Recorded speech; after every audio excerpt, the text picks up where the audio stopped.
Update. I, 35M, was incarcerated and lost touch with 33F. I contacted her, and she responded.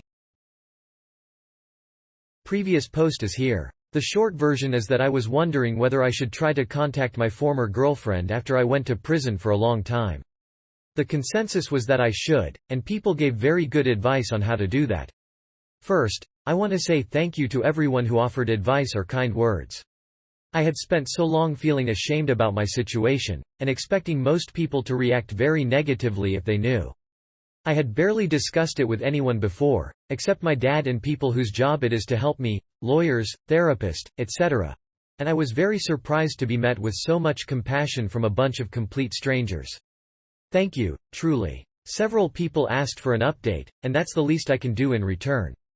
I sent Daria a message the evening after I made my post. It was something like, I don't mean to intrude, but I wanted to say hello and thought I would give you my new contact information in case you ever felt like getting in touch. If not, that's completely fine too. I left her my mobile number and email address, wished her well, and that was that. I knew it might be a while before she responded, if she responded at all. So I tried to put it out of my mind. Early Monday morning, my phone rang. It was an unfamiliar number from the country where Daria lives. Who else would ever be calling me from there? I panicked a little bit, but I managed to answer in time. She asked a few times if it was really me, and I couldn't tell if she was laughing or crying. At first she called me by the very affectionate version of my name she used to. But then she quickly apologized and corrected herself, which broke my heart a little bit. It was an awkward phone call, but not in a bad way. I was extremely nervous, and it seemed like she was too. But happy, also. Some of you mentioned that Daria would want to know that I was safe, and this was more true than I could have guessed. Because unrest in my country increased a lot during the last year I was in prison, she was afraid that they would decide to quietly kill me rather than let me go. There are documented cases of other prisoners like me having met very suspicious ends in the months before my release. So it wasn't a totally unreasonable worry. She also said she repeatedly tried to send me parcels of supplies and put money on my commissary account, but her attempts were rejected without explanation.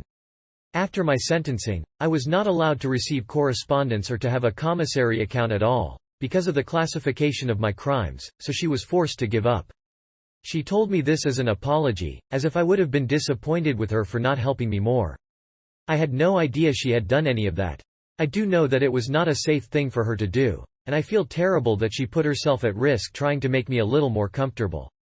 She didn't seem to want to talk about what happened any more than that, and so we didn't. We changed the subject to more lighthearted things, our jobs, the cities where we live, how my dad is adapting to a new country, etc. When she arrived at work and had to end the phone call, she asked if I wanted to continue talking through a messaging app. Obviously I said yes, and downloaded it immediately. We sent messages throughout the day. And she even interrupted her commute home to send me a picture of a restaurant modeled after one of my favorite books, just because she thought I would like it. She told me that she thought of me every time she saw it, but unfortunately the restaurant itself was not so good. I was afraid she wouldn't remember me, but she even remembers the things I like to read.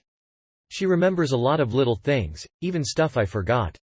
We have been sending messages back and forth ever since, and talking on the phone after I finish work at night, until she gets too sleepy. Sometimes it feels like I'm 24 and she's texting me from a few blocks away, as if the next thing she might ask is what's for dinner. Other times it seems like we're trying to will dead versions of ourselves back to life in order to avoid acknowledging what we've lost. She seems a lot more timid than she used to, more passive, which I suppose makes sense. Sometimes I worry about how much I've changed, and that maybe she won't find anything left in me that's worthy of her. But if I could express in words what it feels like to hear her laugh, I could explain that there's also a lot that we know very well. She hasn't lost her kindness, or her warmth, or her empathy. She still cares about me, and I still care about her. I know that rebuilding a friendship after all that's happened will take lots of patience, and I have plenty to spare. I'm just happy to have the chance to get to know her again. This morning, Daria asked if I want to have a video call sometime this weekend. I agreed, but I'm ashamed to admit that as much as I want to see her, I'm very nervous. I look so different than she would remember. My jaw is messed up, and I have the teeth of a hockey player. Fortunately, I will qualify for healthcare insurance soon and be able to have it fixed. I lost weight that I haven't put back on, and I see an old man in the mirror. I'm also worried that I will get very emotional when I see her, and embarrass myself that way. I don't really cry in front of people. I'm not used to it, and this doesn't seem like a good occasion to start. Aside from not wanting to appear pitiful, I don't want her to feel forced to comfort me. If anyone has some advice on how to handle this, it would be much appreciated. Overall, this week could not have gone better, and I am extremely grateful to everyone who gave me the little push of courage I needed to send her that message. 1,000 times, thank you. TLDR. I sent a message to my former partner, she was thrilled to receive it, and we have been happily getting to know each other once again. Edit. Just to clarify, she doesn't have a husband or kids.